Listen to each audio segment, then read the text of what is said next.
I was so worried about our time that I actually went so fast last time that I turned my 4-part series into 3 parts. So tonight we're actually going to shift gears just a little bit. The rest of the material that I have on modern evangelism is actually more of a workshop where it's geared around people working together in groups around tables in a smaller area where we can share our ideas. And it's actually a lot of fun, brainstorming and coming up with ideas and drawing and writing on big pieces of paper and using stickers and crayons and stuff. Yeah, Tim, you'd love it. There's crayons. Yeah. But we're not geared towards doing that right here, nor do we really need it here in this congregation anyway. So we're going to move on to what I learned initially as a tool for evangelism. We call it the 2-covenant chart. It actually covers the relationship between the Old Covenant and the New Covenant in kind of a neat way, building a chart. There's a printout of it up there with some of the scriptures and other things in place. It's kind of a timeline chart. I learned this initially as a tool for evangelism to help religious groups that are trying to live the New Covenant and Old Covenant at the same time, to help them understand the relationship between the two. And what I discovered was after a 4-year degree in biblical studies, I still did not have a clear idea of the relationship between the Old Covenant and the New Covenant, and this tool really helped me. So I've taught this a lot of times over the years, and I've had numerous people who are not trying to live under the Old Covenant tell me that, hey, this was a really good tool. It really did help me connect some dots, and every time I go through this, it helps me to connect some dots more firmly as well. So hopefully this will be beneficial to you and you'll enjoy it. It's going to look kind of like this when we're all done, although mine is more colorful than yours. That's so we can keep track of our progress as we go through it. And we're going to begin up there on the upper left-hand side at about 1950 BC. Some would say closer to 2000 BC. The dates on this aren't that important. The relationship between the dates, the fact that we see the progression between these dates, is really the important part. And we're going to be looking at the Abrahamic promise, is what we call it. And that essentially was a blessing in his seed. All right, we're going to read about this in Genesis 12, 1 through 3, Genesis 22, 16 through 18, and Genesis 26, verse 24. And there are other places we can read about it. These are pretty clear. Genesis 12, 1 through 3. Now the Lord said to Abram, "Go from your country and your kindred and your father's house to the land that I will show you, and I will make of you a great nation." So I'm going to make you a great nation. Wonderful promise. "And I will bless you and make your name great, so that you will be a blessing. I will bless those who bless you, and him who dishonors you I will curse, and in you all the families of the earth shall be blessed." Some important things even for us today, right there in God's promise to Abraham. And that's where we're going to end up back at the end of this thing. We see this again in Genesis 22, 16 through 18, where God says, "By myself I have sworn, declares the Lord, because you have done this and have not withheld your son, your only son, I will surely bless you." This is when Abraham was sent up on the mountain to sacrifice his son, Isaac. "And I will surely multiply your offspring as the stars of heaven and as the sand that is on the seashore. And your offspring shall possess the gate of his enemies, and in your offspring shall all the nations of the earth be blessed, because you have obeyed my voice." We see this carry on from Abraham to Isaac to Jacob. We see in Genesis 26, 24, "And the Lord appeared to him the same night and said, I am the God of Abraham, your father. Fear not, for I am with you and will bless you and multiply your offspring for my servant Abraham's sake." So this carries on from Abraham to Isaac and to Jacob. Jacob, of course, becomes the father of the 12 tribes of Israel, who are the descendants of Abraham, the physical descendants of Abraham. And you may be familiar with the story of how they end up in Egyptian slavery, and the story of Moses becoming God's spokesman, and along with his brother Aaron, and how they had to go to the Pharaoh and with God's help convince him to let the Hebrew people leave. And after 10 plagues, finally Pharaoh is convinced, but not really. He lets them leave, then he tries to chase them down, and at the Red Sea, God parts the Red Sea, lets the Hebrew people cross safely, and then collapses it on Pharaoh's army and delivers them from Egyptian bondage. And then he sends them into the Promised Land. Well, when we catch up with them before they get to the Promised Land, God makes a covenant with those people there. So we're going to jump ahead to around 1500 BC or so, where God makes this covenant with these descendants of Abraham, Isaac, and Jacob, after delivering them from Egyptian slavery. So that's at Mount Horeb, or Mount Sinai, that covenant is made. And Moses is speaking to the people in Deuteronomy chapter 5, verse 1 through 3, and he's talking about that covenant that God made. And we want to notice a couple things about that covenant. We know it today as the Old Covenant. For them, it was just the covenant. It was their covenant with God. Deuteronomy 5, 1 through 3, Moses summoned all Israel and said to them, "Hear, O Israel, the statutes and the rules that I speak in your hearing today, and you shall learn them and be careful to do them." Well, that was important because they weren't from Moses, they were from God. And he says, "The Lord our God made a covenant with us in Horeb." He's talking about Mount Horeb or Mount Sinai, where that covenant was made. "Not with our fathers did the Lord make this covenant, but with us, who are all of us here alive today." Well, that becomes important, but he says, not with our fathers. Who's he referring to there that God did not make this covenant with? If we look at Deuteronomy, we're going to see that in just a second here. We want to pay close attention to this, though, in Deuteronomy 4:13. Moses is speaking again about this covenant to the Israelite people. "And he declared to you his covenant, which he commanded you to perform, that is, the 10 Commandments. And he wrote them on 2 tablets of stone." That's how this old covenant started when God introduced it to these people. We've got to remember that these folks weren't really familiar with God. All right? These folks had been steeped in Egyptian religion. They didn't have this covenant with God. They didn't really have a relationship to God just yet. And so God is teaching them how to be his people. He already knows how to be their God, rest assured. He needs to teach them how to be his people, and that's what that covenant is all about. That's why there's all these rules and regulations and statutes and this law, is so that they could learn how to be God's people. And he starts it all off with the 10 Commandments. So, we write down, God made this covenant.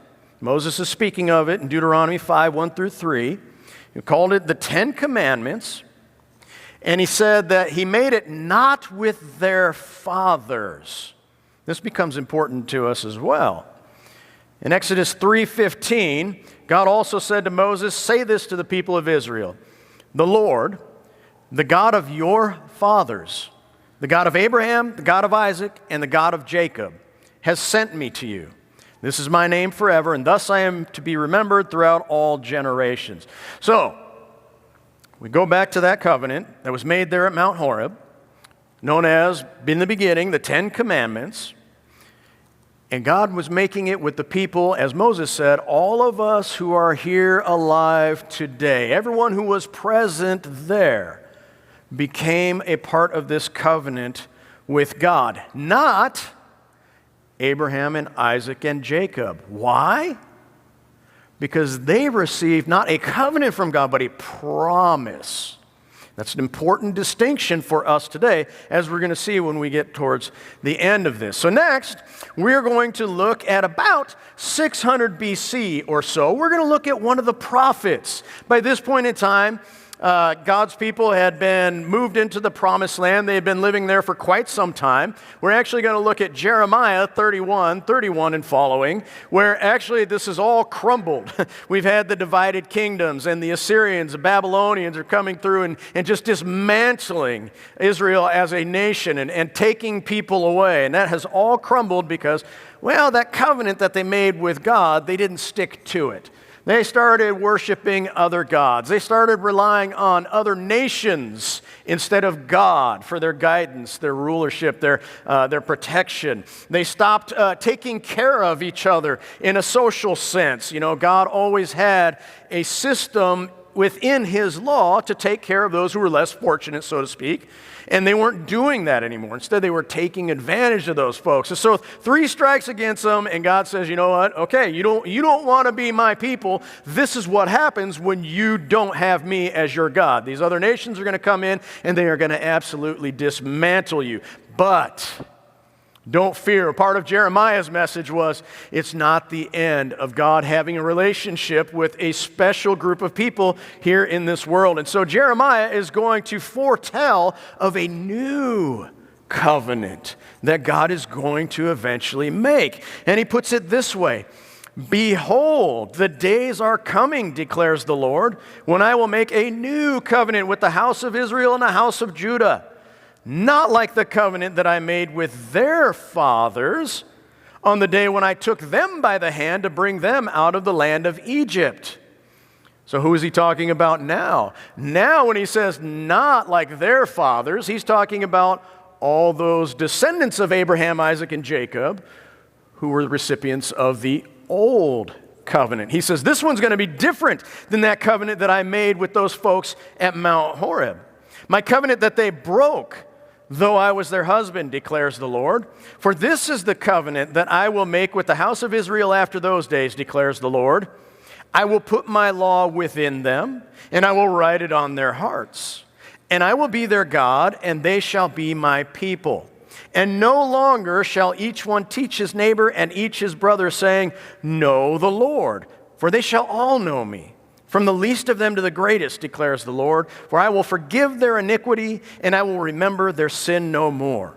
In this description, we see several things that are different from what we know as the old covenant that he made with those descendants of Abraham there at Mount Horeb after taking them out of the land of Egypt. We see one thing is that God's going to make a new covenant, not like the one at Mount Horeb. This law will be written instead of on tablets of stone. It will be written on hearts. No longer will people be born into this covenant and then taught about God. He says the people in this covenant will already know me, and they will have their sins forgiven. That's a whole nother study, a whole nother series of charts right there when we go to the book of Hebrews and look at all of that and how sins weren't forgiven yet under that old covenant. Several differences here. One of the things for us to take note of is that if you were born to one of those folks who received that covenant at Mount Horeb, if you were one of their children, you were born into a covenant with God. You didn't really have the option. It wasn't really a choice that you made. That choice was made for you. And so they taught you how to be one of God's people in that covenant because you were already in that covenant just by being born to those Jewish parents. If we look at Deuteronomy 6, 4 through 9, we see this reflected in these instructions that are given to all the parents who are in Israel. Hear, O Israel, the Lord our God, the Lord is one. You shall love the Lord your God with all your heart and with all your soul and with all your might. And these words that I command you today shall be on your heart. You shall teach them diligently to your children, and shall talk of them when you sit in your house, and when you walk by the way, and when you lie down, and when you rise. You shall bind them as a sign on your hand, and they shall be as frontlets between your eyes.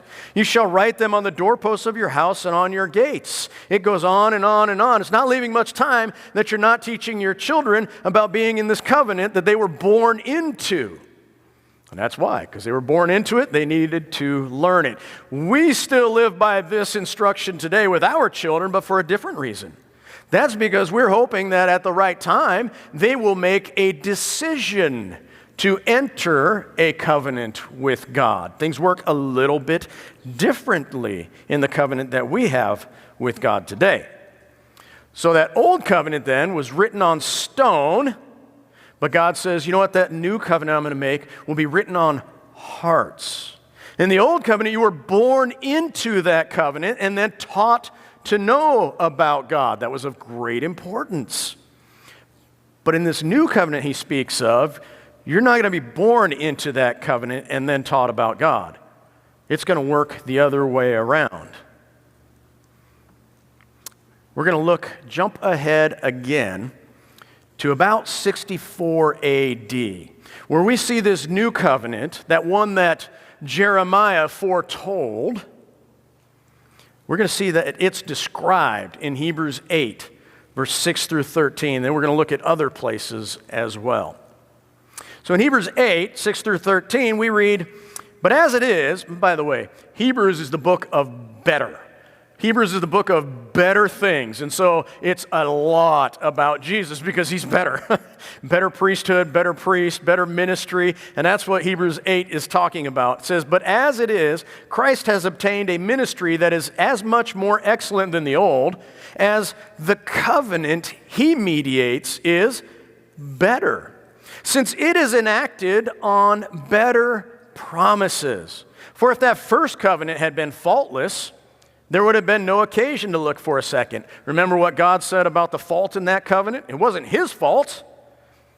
The people betrayed him. He says, even though I was a husband to them. Okay, so the fault was with them. For he finds fault with them when he says, behold, the days are coming, declares the Lord, when I will establish a new covenant with the house of Israel, with the house of Judah, not like the covenant that I made with their fathers on the day when I took them by the hand to bring them out of the land of Egypt. For they did not continue in my covenant, and so I showed no concern for them, declares the Lord. And then he goes on and he quotes Jeremiah 31 and following, because it's just like he said. Have you noticed that? When God said, this is what I'm going to do, it turns out that's what he does. Like every time. That's important to us as well. We'll see that reflected in this chart. So Hebrews 8, 6 through 13 says that that new covenant that Jeremiah was talking about that was coming was a better covenant because it's been enacted on better promises than that old covenant that was given to those Hebrews at Mount Horeb after they were taken out of Egyptian slavery. Okay? Now, the important thing here is that the verb enacted in Hebrews 8 is past tense. So as we're reading through Hebrews and it's talking about that new covenant that Jeremiah said is coming someday, well, we need to look backwards and see it's already happened. Well, that's the cross. That's the cross, and we'll see that in just a couple minutes here. John 6:45 says something interesting. It is written in the prophets, and they will all be taught by God. Oh, that's what he said about that new covenant he was going to make. That those folks, they would already know him. And it's speaking of that new covenant where it says they would all be taught by God. Jesus says, everyone who has heard and learned from the Father comes to me.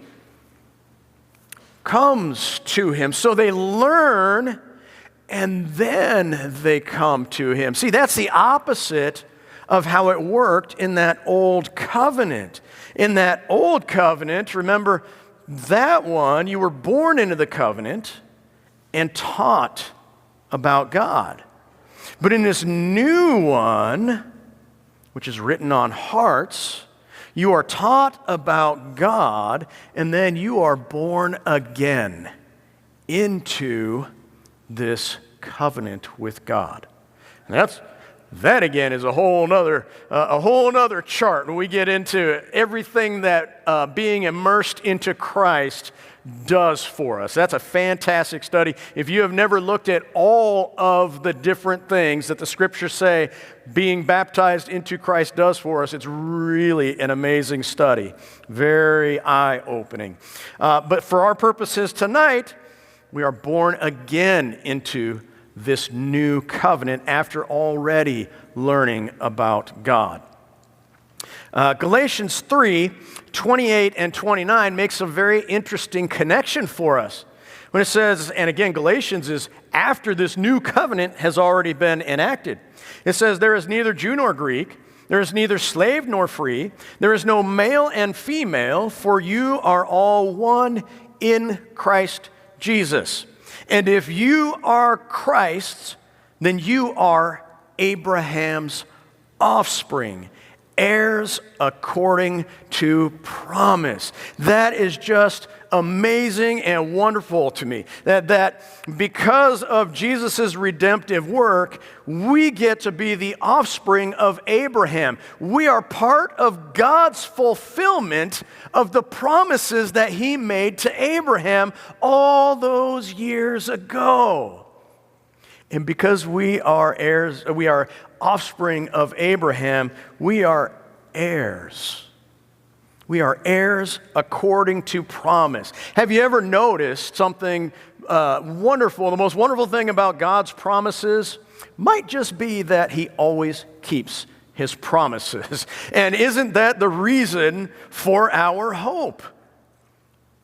I don't like the word hope. Usually in the Scriptures, when you read the word hope, you can insert expectation. Because we don't just have a hope of going to heaven like, I hope I catch the biggest fish in the fish derby. It's an expectation because God made that promise and he keeps his promises. So, we look at this here. Galatians 3:28 and 29 connects us all the way back to Abraham and the promises that God made to him and his offspring. We want to take that a step further. Oh, I've got these arrows in here. We look at this old covenant and we can kind of describe it as kind of a physical covenant because it was written on stone. You were born into that covenant and then taught how to live in that covenant. Where this new covenant seems like it's a little more spiritual covenant because the law is said to be written on our hearts. And we're taught about God and then we make a decision, hopefully from the heart, to enter a covenant with God by being born again. One more here. The former covenant then. We want to look at how this is described because so far we've seen that there was an old covenant and there's a new covenant, but how do we know that that old covenant is really not something that we're supposed to be following today? Well, let's just turn to God's Word and see how God describes the covenant that he actually made. In Hebrews 8, verse 13, it says, in speaking of a new covenant, he makes the first one obsolete. And what is becoming obsolete and growing old is ready to vanish away. So, it is old or obsolete. Hebrews chapter 7, verse 12 describes it as changed. Hebrews 7:12 says, for when there is a change in the priesthood, there is necessarily a change in the law as well. Another fantastic study, the priesthood, and what happened to that? Well, that's us here today. We have a priesthood of all believers. If you're a Christian, you are part of the priesthood. And who's the high priest? We don't have to continually replace high priests after they die because Jesus is our great high priest. Another one of the messages of Hebrews. Well, Jesus was from what tribe? He couldn't be a priest. How is it that he's a priest? Because there's been a change in law. Complete change in that law. In fact, that whole law, as we've already seen, was made obsolete. But not just that, we continue on with God's scriptures, and we see that it is set aside, weak, and useless. Some strong wording there, straight from God's word. Hebrews 7:18, for on the one hand, a former commandment is set aside because of its weakness and uselessness. Si, are you saying that the old covenant was weak and useless? No, I'm not. God says it. God says it right in His Word. The context is with regard to making the people of that covenant perfect. Again, those sins weren't washed away under the old covenant. They were covered up, but they weren't washed away. Why? Again, in Hebrews we're told, because the blood of bulls and goats could never wash away the sins of all those people in that covenant. We're going to see it in the next one, Hebrews 10, verse 1, and Colossians 2, 16 and 17. Hebrews 10:1 says, "For since the law has but a shadow of the good things to come, instead of the true form of these realities, it can never, by the same sacrifices that are continually offered every year, make perfect those who draw near. For that purpose it was weak and useless," as God says. And then in Colossians 2, 16 and 17, "Therefore let no one pass judgment on you in questions of food and drink, or with regard to a festival or a new moon or a Sabbath." That's a reference to the Old Covenant law. "These are a shadow of things to come, but the substance, the reality, belongs to Christ." Hebrews 10:9 says that it's been simply taken away. This is our Lord having a conversation with the Father. "Behold, I have come to do your will." Interesting wording there. He does away with the first in order to establish the second. Does away with the first in order to establish the second. How? Through enacting His will. Everybody gets to have a will when they die. You can't have your will right now. That only happens when you die. The new covenant is Jesus' will. Have you ever noticed in a lot of older Bibles, the cover page of the New Testament says, "The last will and testament of Jesus Christ," because it was His will. It was enacted when He died. He didn't stay dead, but that doesn't matter. His will was still enacted, and it is the new covenant that we live under today. Colossians 2:14 is where we really drop the hammer, so to speak, on that old covenant. Because Colossians 2:14 has some of the most final language you could possibly have when it says, "By canceling the record of debt that stood against us with its legal demands." That's the old covenant law. "This He set aside, nailing it to the cross." You don't get much more final than nailed to the cross. If that doesn't say, "Si, that old covenant is not something we can live under today," then I don't know what else to say. It's been nailed to the cross. We're also told in Galatians 3, 24 and 25 that the law was our guardian, or some put tutor. There's various translations use different words there, until Christ came, in order that we might be justified by faith. But now that faith has come, we are no longer under a guardian. It doesn't serve any purpose for us. What we need to be justified by is faith. We have Jesus, so we don't need to live under the old covenant law. Excuse me. Let's see, what did we just put up there? Okay, so this is what we end up with here. The former covenant has been described as old, obsolete, changed, set aside, weak, useless, a shadow of the substance of things, the reality of things, taken away, canceled out, taken away again, and nailed to the cross, and a guardian or tutor that we no longer need. So what do we do with that Old Testament then? Why do we study that thing so much? That's a good question. Should we just tear that out of our Bibles and throw it away? Please don't ever do that, because we read in the New Testament some awfully good reasons to keep that and to study it and pay close attention to it. One of them is Romans 15, verse 4, one of my favorites. It says, "For whatever was written in former days was written for our instruction." Not so that we learn how to live under that law, but that through endurance and through the encouragement of the Scriptures, we might have hope. I don't know about you, but it certainly gives me great hope to read through there and see thousands of years of God's interactions with people and the fact that He does keep His promises. Every single time He keeps His promises. That's so important to us today because we live expecting God to keep those promises. I mean, what good is our future?